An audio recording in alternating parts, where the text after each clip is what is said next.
آج وقت کی بہت ضرورت ہے کہ شادی سے پہلے ہی نوجوان بچوں اور بچیوں کو آئندہ آنے والی زندگی کے بارے میں رہنمائی دی جائے۔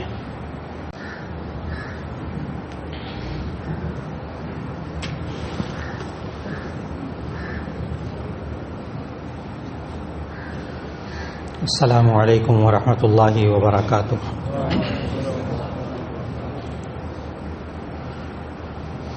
نحمده ونصلي على رسوله الكريم، اما بعد فاعوذ بالله من الشيطان الرجيم، بسم الله الرحمن الرحيم۔ يا ايها الناس انا خلقناكم من ذكر وانثى وجعلناكم شعوبا وقبائل لتعارفوا ان اکرمکم عند اللہ اتقاکم، صدق اللہ العظیم۔ اللہ رب العزت نے ایک انسان حضرت آدم علیہ السلام سے کئی انسانوں کو پیدا فرمایا اور ہر دور کے انسان کے لیے رہنما انبیاء علیہم السلام بھیجے۔ کوئی دور ایسا خالی نہیں رہا جس میں انبیاء علیہم السلام نہ آئے ہوں۔ انسان کے آغاز سے جو پہلا انسان، اس کے لیے نبی کون ہوگا، تو اس کا اللہ تعالیٰ نے یہ حل سامنے ہمارے ذکر کیا کہ جو پہلا انسان تھا اسے ہی نبی بنا کر بھیج دیا، حضرت آدم علیہ السلام، اور پھر آخری نبی حضرت محمد رسول اللہ صلی اللہ علیہ وسلم کو بھیجا قیامت تک آنے والے انسانوں کے لیے، اور ان کے ذریعے ہمیں رہنمائی عطا فرمائی انسان کی پیدائش سے لے کر موت تک۔ اور سورہ احزاب میں جو اللہ تعالیٰ نے یہ فرمایا کہ لقد کان لکم فی رسول اللہ اسوۃ حسنہ، کہ رسول اللہ صلی اللہ علیہ وسلم کی ذات اقدس میں تمہارے لیے بہترین نمونہ زندگی ہے۔ ہم اپنے بچوں کو کیسے پالیں، ہم اپنے گھر کو کیسے رکھیں، اپنے آپ کی زندگی کیسے گزاریں، اپنے کاروبار کو کیسا بنائیں، ایک ایک مرحلے کے بارے میں نبی کریم صلی اللہ علیہ وسلم نے مکمل ہدایات عطا فرمائی۔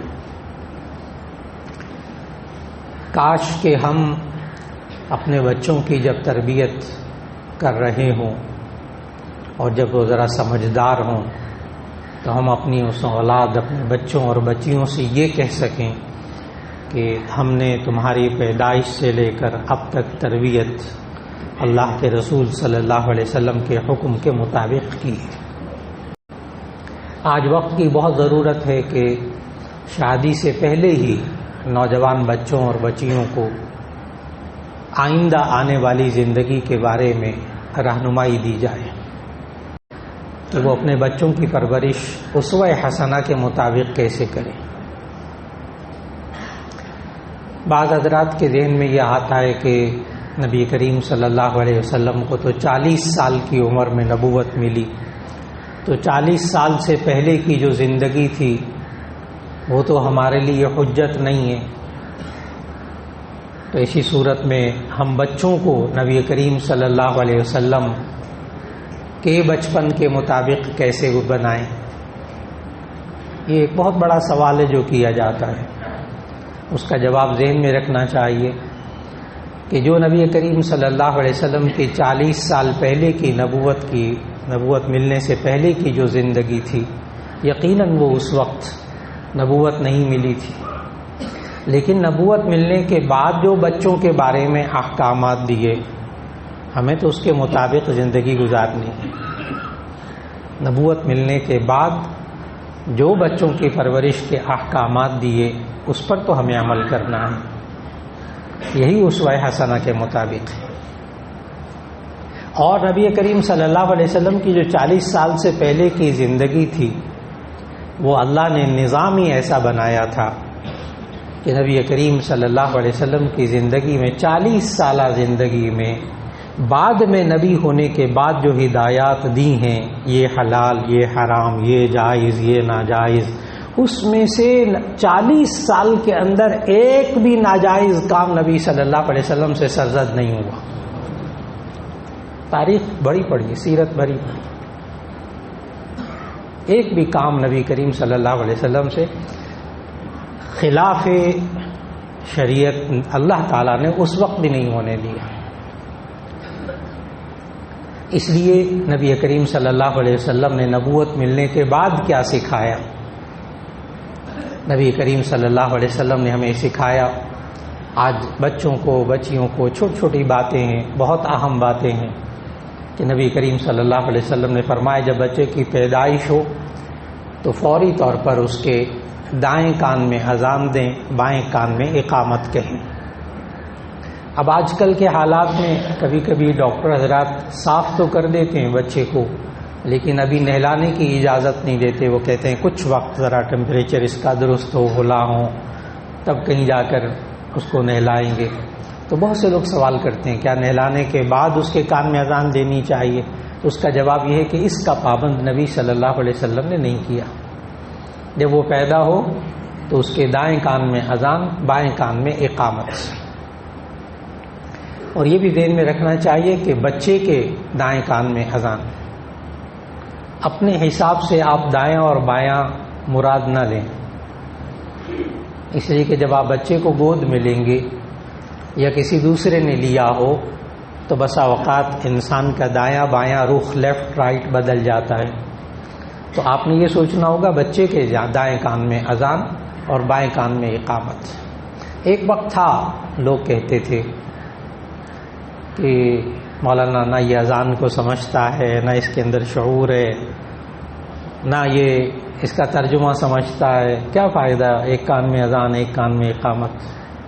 لیکن اب لوگ نہیں کہتے، اب لوگ نہیں کہتے، اس لیے کہ آپ ڈاکٹر حضرات تو یہ کہتے ہیں، اب تو سائنس ہے پوری، کہ بچے کی پیدائش سے پہلے جو ماں کے جذبات ہیں وہ بچے میں منتقل ہوتے ہیں.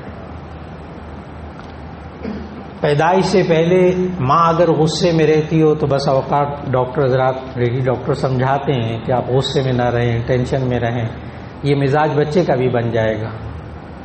اب یہ سمجھاتے ہیں.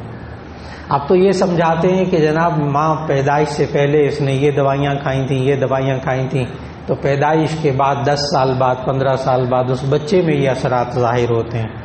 اب تو پیدائش کے بعد کی باتیں نہیں کی جاتی ہیں، اب تو سائنس پیدائش سے پہلے کی باتیں کرتی ہے کہ کتنے اثرات ہوتے ہیں. عجیب و غریب سائنس ہے، عجیب و غریب سائنس. تجربات، مشاہدات، اصول بنائے حقائق ہیں. اور نبی کریم صلی اللہ علیہ وسلم نے کیا سمجھایا؟ بخاری شریف کی حدیث ہے کہ جب بچہ پیدا ہوتا ہے تو شیطان اس کو کچوکے لگاتا ہے، کچھ چبوتا ہے، جس کی وجہ سے بچہ روتا ہے. اور آج کل ڈاکٹر حضرات جو ہیں وہ اگر بچے پیدا ہونے کے بعد نہ روئے تو اس کو باقاعدہ مخصوص طریقے سے اس کی پٹائی کرتے ہیں ہلکی سی، تاکہ وہ رو پڑے. اس لیے کہ وہ روئے گا تو اس کے پھیپھڑے کھلیں گے، روئے گا تو اس کا سانس بحال ہوگا، اور اگر وہ نہیں روئے گا تو ایسی صورت میں تھوڑی دیر بعد وہ مر جائے گا. تو اب ڈاکٹر حضرات اس کو زبردستی رلاتے ہیں اگر نہ روئے. اور ہمیں نبی صلی اللہ علیہ وسلم نے کیا سمجھایا کہ جب بچہ پیدا ہوتا ہے تو روتا کیوں ہے؟ کہ شیطان اس کو احساس دلاتا ہے کہ اب دنیا میں تجھے میرا مقابلہ کرنا ہوگا.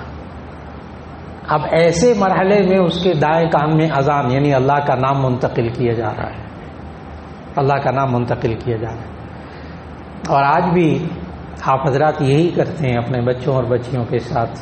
درسگاہوں میں یہی ہو رہا ہے کہ جو کان میں بات جاتی وہ دماغ میں جاتی ہے، جو کان میں بات جاتی وہ دماغ میں جاتی. ریکارڈنگ اسی طرح ہوتی ہے، آڈیو ریکارڈنگ اسی طرح ہوتی ہے کہ وہ کان سے سنتا ہے، یہ 2 مائک اللہ نے لگائے ہوئے ہیں، اور اس سے آپ کے بچے کے دماغ میں بات جاتی، ذہن میں بات جاتی، اسی سے وہ پڑھتا لکھتا ہے.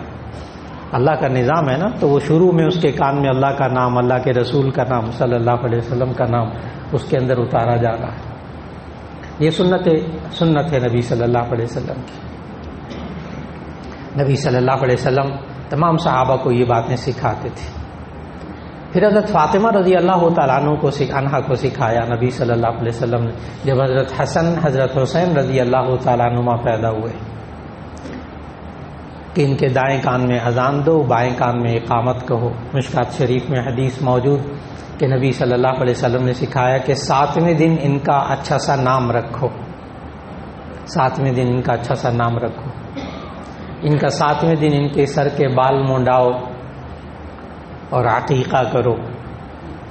پھر یہ بھی سمجھایا نبی صلی اللہ علیہ وسلم نے کہ 7ویں دن جب بال منڈاؤ اس کے پہلے، بچے کے اولین جو پہلے بال ہوتے ہیں جن کو ہم لوگ جھنڈ کہتے ہیں، تو اس دور میں یہ عقیقہ جسے کہتے ہیں 7ویں دن جانور ذبح کرنا، یہ حضرت ابراہیم علیہ السلام کے دور سے چلا آ رہا ہے۔ گزشتہ آسمانی مذاہب میں بھی عقیقہ موجود تھا، لیکن جب نبی صلی اللہ علیہ وسلم تشریف لائے تو اس وقت یہودیوں کا یہ طریقہ تھا کہ وہ عقیقہ کرتے تھے، لیکن وہ بچے کے خون کو، جو بچے کے عقیقے پہ جانور کو ذبح کیا جاتا تھا، اس کا خون لے کر بہتا ہوا وہ بچے کے سر کے اوپر لگا دیتے تھے۔ نبی صلی اللہ علیہ وسلم نے منع کیا کہ یہ نہ کیا کرو، یہ خون ناپاک ہوتا ہے، حرام ہوتا ہے، گندگی ہے، یہ نہ کیا کرو۔ اس کے بجائے جب تم بچے کے سر کے بال اتروا لو تو پھر ایسی صورت میں اس پر زعفران لگاؤ۔ مشکات شریف کی حدیث میں موجود کہ زعفران گھول کر اس کا پانی لگاؤ۔ اگر آپ اس کا مطالعہ کرنا چاہیں زعفران کے بارے میں اب، تو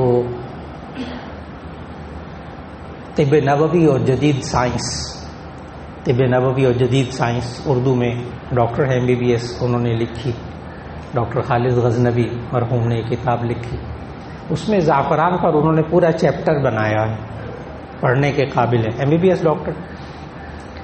تو انہوں نے زعفران کے اوپر پورا چیپٹر لکھا اور لکھا کہ زعفران جو ہے یہ بہترین قسم کا اینٹی سیپٹک ہے، بہترین قسم کا اینٹی سیپٹک ہے۔ یعنی اب بچے کے سر کے بال مونڈے، اور آپ ذہن میں لائیے گا کہ وہ آج کے دور میں آفٹر شیو لوشن ہوتا ہے کہ شیو کے بعد وہاں لوشن لگا دیں تاکہ وہ اینٹی سیپٹک ہو جائے۔ اس دور کے اندر نبی صلی اللہ علیہ وسلم نے کیا سکھایا؟ اس لیے کہ نبی صلی اللہ علیہ وسلم سائنسدان نہیں تھے، یہ بار بار ذہن میں رکھنا چاہیے، سائنسدان نہیں تھے۔ سائنسدان کہتے ہیں اس شخص کو جو اپنے تجربات اور مشاہدات سے معلومات حاصل کرتا ہے، اسے سائنسدان کہتے ہیں۔ اور نبی صلی اللہ علیہ وسلم تو ما ينطق عن الهوى ان هو الا وحی یوحى، جو وحی آتی تھی وہ بتاتے تھے، وہ کرواتے تھے، وہ تو خالق بتاتا تھا، انسان کا خالق بتاتا تھا ان کو، تو وہ کرتے تھے۔ تو نبی صلی اللہ علیہ وسلم سمجھائے کہ زعفران تھوڑا سا لے لیں، اس کو پانی میں بھگوئیں اور اس کا پانی لگا دیں، وہ خوشبودار بھی ہے، اینٹی سیپٹک بھی ہے۔ پھر نبی صلی اللہ علیہ وسلم نے حضرت فاطمہ رضی اللہ عنہا کو سمجھایا کہ یہ جو بال ہیں ان کے وزن کے برابر چاندی خیرات کر دو، یہ بھی سمجھایا، یہ بھی اس حدیث میں موجود۔ اب جب بالوں کے وزن کے برابر چاندی خیرات کرنے کا مسئلہ آتا ہے تو ظاہر ہے مہنگائی کے دور میں بہت مشکل محسوس ہوتا ہے، لیکن جب آپ عمل پہ جائیں گے، حقیقت پسندی میں جائیں گے، تو آپ کو عجیب سی بات محسوس ہوگی کہ اب ڈاکٹر حضرات یہ کہتے ہیں کہ جو بچہ نوزائیدہ بچہ ہوتا ہے، چاہے اس کے جتنے مرضی گھنے بال ہوں، زیادہ سے زیادہ بال ہوں، وہ 4-5 اونس سے زیادہ نہیں ہوتے، یعنی 4-5 گرام سے زیادہ نہیں ہوتے کسی بھی صورت میں۔ اور آج کل جو چاندی ہے 10 گرام، آج کل مارکیٹ کا، بلکہ آج کا جو ریٹ ہے وہ ہے 1460 روپے کی 10 گرام، 1460 روپے، یعنی 1400 روپے کی۔ تو اگر 5 گرام وزن بھی ہوں تو یہ 700 روپے بنتے ہیں، کوئی زیادہ سے زیادہ 700 روپے۔ اتنے کو تو مٹھائی کا 1 کلو کا ڈبہ بھی نہیں آتا جتنا ہم خرچ کر ڈالتے ہیں، لیکن سنت پر عمل کرنے کے لیے کوئی زیادہ خرچ نہیں ہوتا۔ وہ اس طرف لانا چاہتا ہوں کہ جناب بچوں کے وزن کے برابر بال برابر چاندی خیرات کریں، تو اب چاندی تو بہت مہنگی ہوتی ہے، کیسے عمل کریں؟ تو میں نے پورا حساب کر کے بتایا کہ مٹھائی کے ڈبے سے کم خرچ ہوتا ہے اس پر، تو وزن کے برابر چاندی خیرات کر دیجئے، اس کے پیسے خیرات کر دیجئے، نبی صلی اللہ علیہ وسلم نے سمجھایا۔ اور پھر 7ویں دن اچھا سا نام رکھنے کا کہا نبی صلی اللہ علیہ وسلم۔ بچوں کے نام نیٹ میں تلاش کرنا بہت اچھا، ضرور تلاش کیجیے، کہیں لکھا ہوتا ہے یہ فرشتوں میں، جنت کے فرشتوں کا نام ہے، کہیں کچھ لکھا ہوتا ہے، کہیں کچھ لکھا ہوتا ہے، لیکن کوشش کیجیے کہ جو لغات، جو ڈکشنریاں لکھی گئی ہیں ان کو پڑھ لیجئے، ان کا مطالعہ کر لیجئے، ان میں سے دیکھ لیجئے۔ نیٹ کے اوپر دیکھ لیا تو کسی عالم سے پوچھ لیجئے جو لغت کا، زبان کا ماہر، اس سے پوچھ لیجئے۔ نبی صلی اللہ علیہ وسلم نے ایک ارشاد فرمایا، بچوں کا نام رکھتے وقت بزرگ بھی یہ سنیں اس لیے تاکہ اپنی آئندہ نسلوں کے جو آئندہ اولاد ہے، پوتے پوتیاں، نواسے نواسیاں ہیں، ان تک یہ بات پہنچائیے کہ نبی صلی اللہ علیہ وسلم کا بڑا ایک خوبصورت جملہ بچوں کے ناموں کے بارے میں فرمایا کہ اول ما نحل والد لولد اسمہ فلیحسن اسمہ، باپ اپنے بچے کو جو سب سے پہلا تحفہ دیتا ہے وہ اس کا نام ہوتا ہے، اس لیے اسے چاہیے کہ اچھا نام رکھے۔ یہ تو پوری زندگی اس کے ساتھ رہے گا، بلکہ زندگی کے بعد بھی رہے گا، لہذا اچھا نام کیا؟ نبی صلی اللہ علیہ وسلم نے خود اس کی خصوصیات بھی بتائیں۔ دیکھیے، ہم اسوہ حسنہ کے مطابق اپنے بچوں کے نام رکھیں۔ نبی صلی اللہ علیہ وسلم نے سمجھایا کہ نمبر 1، اس میں شرک نہ ہو اس نام کے اندر۔ جب کوئی صحابی اسلام قبول کرتے تھے، ان کے نام میں شرک ہوتا تھا تو نبی صلی اللہ علیہ وسلم وہ نام تبدیل کروا دیتے تھے، جیسا حضرت ابو ہریرہ رضی اللہ تعالیٰ عنہ کے ساتھ ہوا۔ مشہور صحابی حضرت ابو ہریرہ رضی اللہ تعالیٰ عنہ کا نام اسلام لانے سے پہلے تھا عبد شمس، سورج کا بندہ۔ ظاہر اللہ کا بندہ ہوتا نا، سورج کا بندہ تو نہیں ہوتا۔ تو نبی صلی اللہ علیہ وسلم نے ان کا نام بدل کر عبد الرحمن رکھا، حضرت ابو ہریرہ رضی اللہ تعالیٰ عنہ کا نام۔ ایک اور صحابی انہوں نے اسلام قبول کیا، ان کا نام تھا مرہ۔ نام کا مطلب بھی اچھا ہونا چاہیے، غلط مطلب بھی نہ ہو۔ مرہ نام تھا۔ مرہ کا معنی عربی میں ہوتا ہے کڑوا۔ نبی صلی اللہ علیہ وسلم نے فرمایا مومن تو کڑوا نہیں ہوتا، اس کا نام بدل کر اچھا سا نام رکھا۔ ایک خاتون نے اسلام قبول کیا تو ان کا نام تھا عاصیہ، عین الف صاد یہ ہے عاصیہ۔ ایک ہوتا ہے آسیہ، الف سین یہ ہے، وہ ٹھیک ہے، اس کا معنی آرزو رکھنے والی، لیکن عین الف صاد یہ ہے عاصیہ کا معنی ہوتا ہے نافرمان عورت، گناہگار عورت، نافرمان۔ یہ بھی عرب کا ایک رواج تھا کہ اپنے بچیوں کے نام رکھتے تھے ایک طرح سے جن کے اندر سے غداری اور جن کے اندر سے غصہ، جن کے اندر سے شجاعت اور جس کے اندر سے بڑا پن ظاہر ہوتا تھا۔ ایسے آپ کو بھی ذہن میں ہوگا کہ جی اگر عرب کو ترجمہ آتا تھا تو پھر وہ ایسے نام کیوں رکھتے تھے؟ جی ایسے نام ہمارے بھی قبائلی علاقوں کے اندر بسا اوقات رکھے جاتے ہیں جو بہادری ظاہر ہوتی ہے، حالانکہ بہت غلط نام کے مطلب ہوتے ہیں ان کے۔ تو اس کا نام عاصیہ تھا۔ نبی صلی اللہ علیہ وسلم نے اس مسلمان ہونے والی عورت کا نام بدلا اور جمیلہ نام رکھا، یعنی خوبصورت، عاصیہ نام بدلا۔ تو 2 مطلب ہو گئے، ایک تو یہ کہ اس کے اندر شرک نہ ہو، نمبر 2 اس کے اندر غلط مطلب نہ ہو۔ اگر کوئی ڈکشنری کے اندر بالفرض آپ نے کوئی نام دیکھا اور اس نام کا ڈکشنری کے اندر 2 4 5 6 معنی لکھے ہوئے ہیں اور کچھ غلط ہیں کچھ صحیح ہیں، تو اگر اس کے 10 مطلب بھی ہونا، اس میں سے ایک مطلب اچھا ہو تو آپ وہ نام رکھ سکتے ہیں، کوئی حرج کی بات نہیں۔ اس کی مثال دیتا ہوں، آپ کسی وقت بیٹھ کر آرام سے عربی لغت دیکھیے گا۔ حضرت عثمان غنی رضی اللہ تعالیٰ عنہ، عثمان آپ صلی اللہ علیہ وسلم کی 2 بیٹیوں کے اوپر تلے داماد تھے، لیکن آپ لغت میں اٹھا کر دیکھیں گے تو اس کا ایک مطلب اچھا ہے عثمان کا، باقی سارے مطلب اس کے ایسے ہیں کہ اگر وہ میں بتا دوں تو کوئی نام ہی نہ رکھے۔ عثمان کا ایک مطلب جو اچھا ہے نا وہ ہے خوبصورت قلم، باقی نام مطلب اچھے نہیں ہیں۔ لیکن نبی صلی اللہ علیہ وسلم نام نہیں بدلا، تو معلوم ہوا کہ اگر ہم بچوں کے نام رکھیں اس میں ایک نام کا مطلب بھی اچھا ہو تو آپ اس کو نام رکھ سکتے ہیں۔ اسی طرح مردوں کے نام، عورتوں کے نام، ان میں فرق کرنا، نام ایسا رکھنا کہ جس سے محسوس ہو کہ یہ لڑکا ہے یا لڑکی ہے، اس میں بھی امتیاز کر لیا جائے۔ اور پھر نبی صلی اللہ علیہ وسلم نے ہمیں اس بات کا پابند نہیں کیا کہ عربی ہی کے نام ہو، انبیاء علیہ السلام ہی کے نام ہوں، صحابہ ہی کے نام ہوں، ہمیں پابند نہیں کیا۔ اور یہ بھی ضروری نہیں کہ عربی کا نام ہو۔ ناموں کی آپ فہرست اگر کوئی 200 کے قریب نام بچوں کے اگر آپ دیکھنا چاہیں تو جتنے اللہ تعالیٰ کے نام ہیں، صفتی نام ہیں، اس کے شروع میں لفظ عبد لگا دیں تو وہ بچوں کے نام بن جاتے ہیں۔ نبی صلی اللہ علیہ وسلم کے 99 صفاتی نام قرآن مجید کے اندر ایک طرف لکھے ہوئے ہوتے ہیں، وہ نام سب کے سب رکھے جا سکتے ہیں۔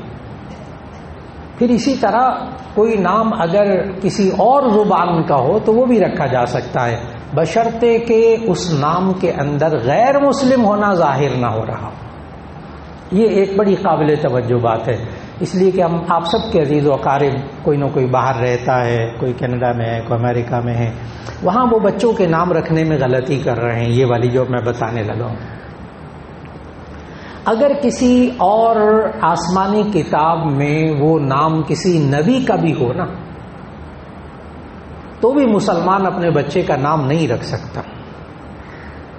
یہ تھوڑی سی بات ذرا تلخ سی ہے لیکن اس کو سمجھنا ہوگا۔ اگر نبی کا نام بھی گزشتہ آسمانی کتاب میں ہو نا وہ والا، اور اس سے غیر مسلم پہچانے جاتے ہوں تو وہ اپنے بچے کا نام نہیں رکھنا چاہیے۔ قرآن مجید میں جو اس نبی کا نام آیا ہو وہ رکھنا چاہیے۔ اس کی میں مثال دیتا ہوں، جیسے داؤد علیہ السلام کو بائبل میں لکھا ہے ڈیوڈ۔ داؤد علیہ السلام کو بائبل کی زبان میں ڈیوڈ کہتے ہیں۔ اب کوئی مسلمان اپنے بچے کا نام ڈیوڈ نہیں رکھے گا، داؤد رکھے گا، داؤد۔ اسحاق علیہ السلام کو بائبل کی زبان میں آئزک کہتے ہیں، آئزک۔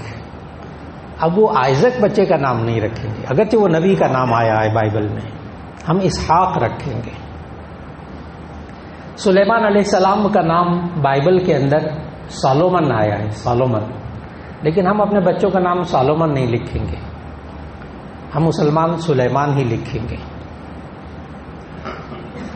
یوسف علیہ السلام، یوسف قرآن مجید میں نام ہے، یہ عبرانی زبان کا نام ہے، اردو اور عربی کا نام ہی نہیں ہے، سرے سے عربی کا نام بالکل نہیں ہے۔